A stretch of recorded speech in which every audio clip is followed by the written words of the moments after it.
Okay, if we can get Mr. Ibrahim's opinion here, he's back with us again. Sir, this is the first time that the full collection of Tutankhamun's treasures are being displayed together. This is obviously a big event. From a storyteller's point of view, how will this change the visitor's perspective compared to older museums, as well as compared to, when we took out Tutankhamun on tours to other countries like in New York or Paris or wherever he went? So let me start by saying thank you so much for having me on, and best congratulations to everyone who shared in starting the idea of the Grand Egyptian Museum.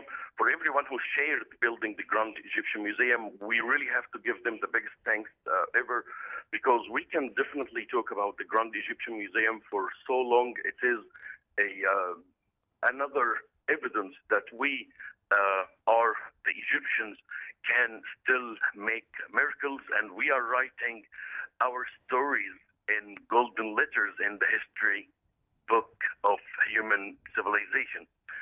The collection of King Tutankhamun is definitely the crown jewel, as we all describe it. We can also keep describing it in so many ways. It has the masterpieces of the ancient Egyptian civilization. It has a story of the young king who was the most powerful man on earth in about 3,500 years ago.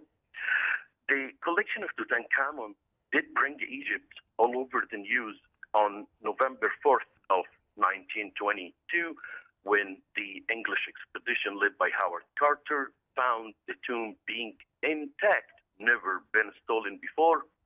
They got so excited to get in the tomb, they got out every single piece, and it took them days and weeks to get everything out. It has a briefing, or the bottom line, of the lifetime of the most powerful man on earth, aka as the king of Upper and Lower Egypt.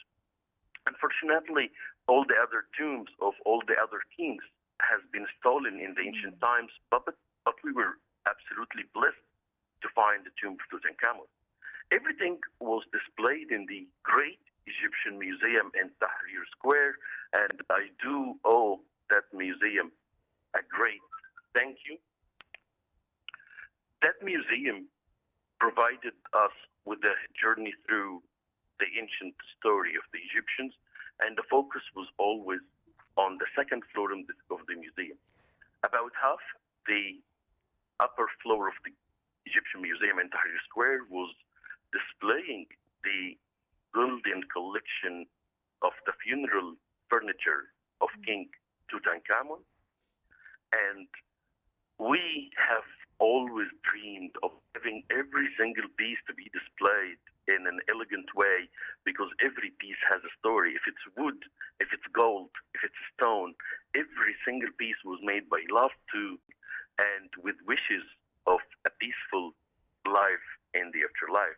So having a whole section in the Grand Egyptian Museum being dedicated to the collection of King Tutankhamun is definitely the best news maybe I ever heard in my life.